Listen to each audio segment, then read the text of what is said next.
I've always wondered what it would be like to go skydiving or base jumping. What does it feel like? How fast can you go? Does your stomach go up into your chest? It's truly a mystery to me. How someone can make the conscious decision to jump out of an airplane thousands of feet above the ground or off the edge of a New York City skyscraper is beyond me. Despite my reluctance, those who are able to make the leap of faith are outstandingly brave, and their videos create some jaw-dropping reactions. But what are the physics behind such an act? How fast can they actually go? Is there a limit to their speed? There is. It's called terminal velocity. When you're free falling, gravity brings you down towards the Earth at an acceleration of 9.8 meters a second squared. As your speed increases, the air resistance increases as well, creating two opposite forces. When you reach a certain speed, for humans about 120 miles per hour, the downward forces of gravity and the upward forces of air resistance is equal. You are no longer increasing your speed and stay at a constant rate known as terminal velocity. Terminal velocity is not the same with all objects. It changes with drag. Different objects are going to have different terminal velocity. When you let out your parachute, the air resistance significantly increases from when it was just your body, slowing your terminal velocity down to about 12 miles per hour, allowing a safe landing. That's why a bowling ball has such an incredibly fast terminal velocity, because it has almost no drag, creating no air resistance. Now that you understand the basics behind terminal velocity, let's take a look at the physics equation. Vt equals the square root of 2mg divided by the Greek letter rho, which looks like a P, AC, d. This might seem complicated, but it's actually pretty simple. Let's break it down. The Vt stands for terminal velocity. That's what we're trying to find. The m stands for the mass of the following object.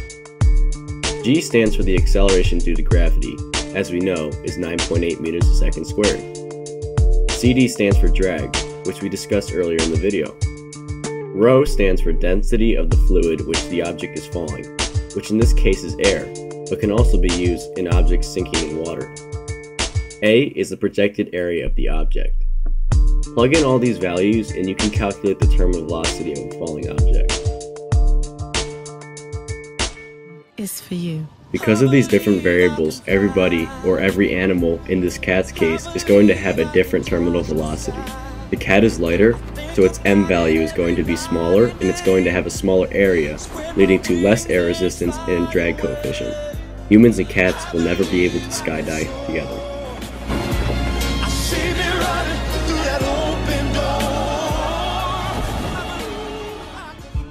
Let's take a look at how to solve the terminal velocity of a human body by taking values and plugging it in.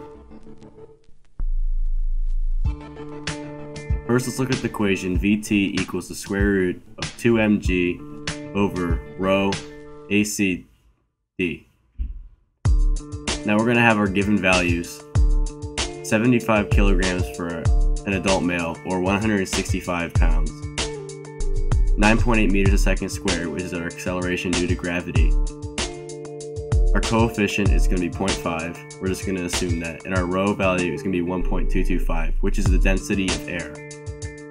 And the area of a human body, 0.7 meters squared. So now we're just going to write the equation out again, and take these values and plug them in accordingly. And then solve for the equation.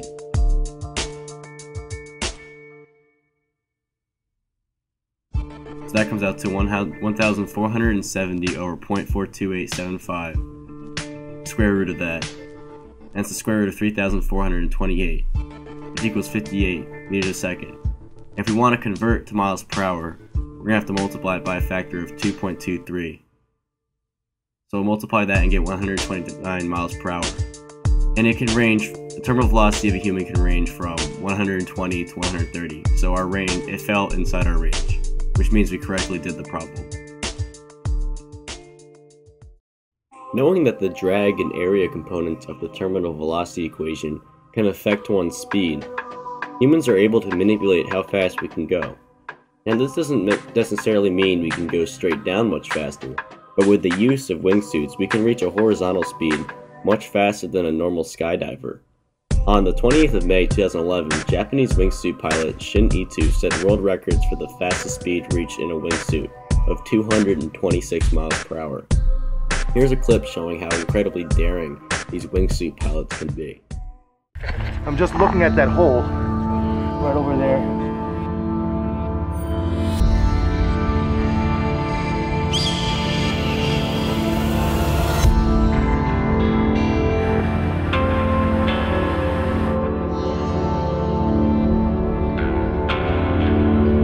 An obvious choice, point of entry is that one.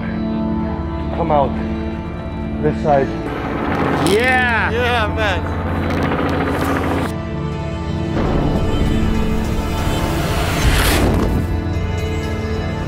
This is my entry gate. This is what I'm looking at.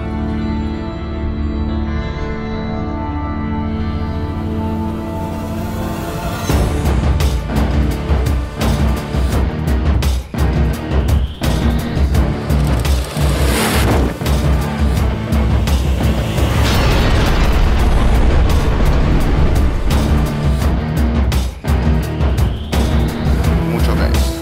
Perfecto.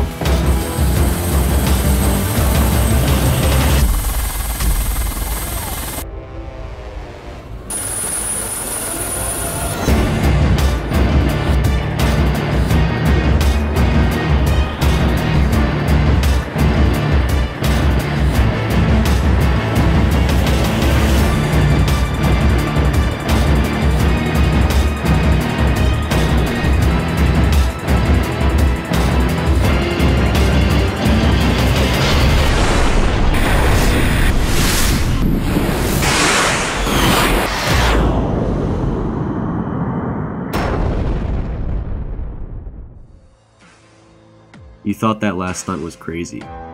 You thought there was nothing more daring than the wacko wingsuit flyers. Well, you're wrong. Listen to this.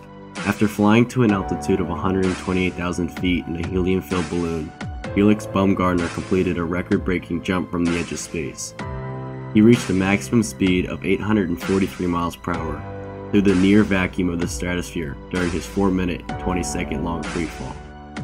He was able to go faster than the speed of sound, which is 761 miles per hour, because at that incredibly high altitude, the air is very thin, which creates almost no air resistance, allowing for a continuous acceleration, which speeds up much faster than normal terminal velocity of 120 to 130 miles per hour. Here's a highlight reel of his jump.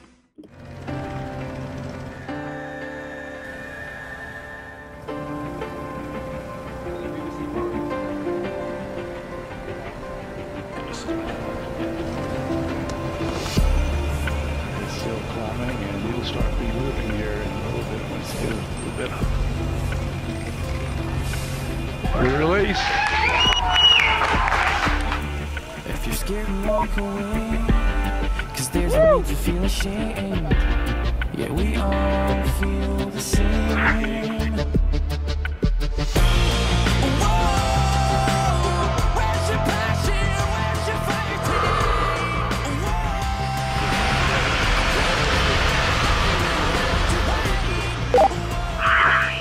Alright, now the hole is looking on. I'm going over.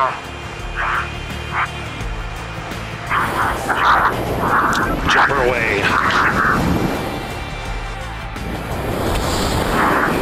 Speed 725. Showing Felix in a stable descent.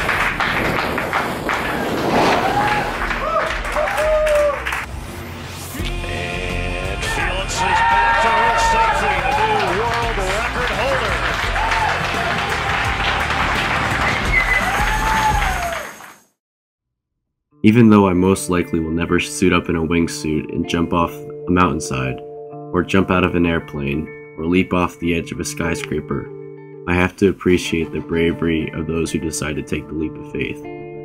And of course, it's always interesting to discover the math behind such a phenomenon. Who would have thought air would be able to slow a human body rocketing down towards the earth at 120 miles per hour? That's what's so special about terminal velocity.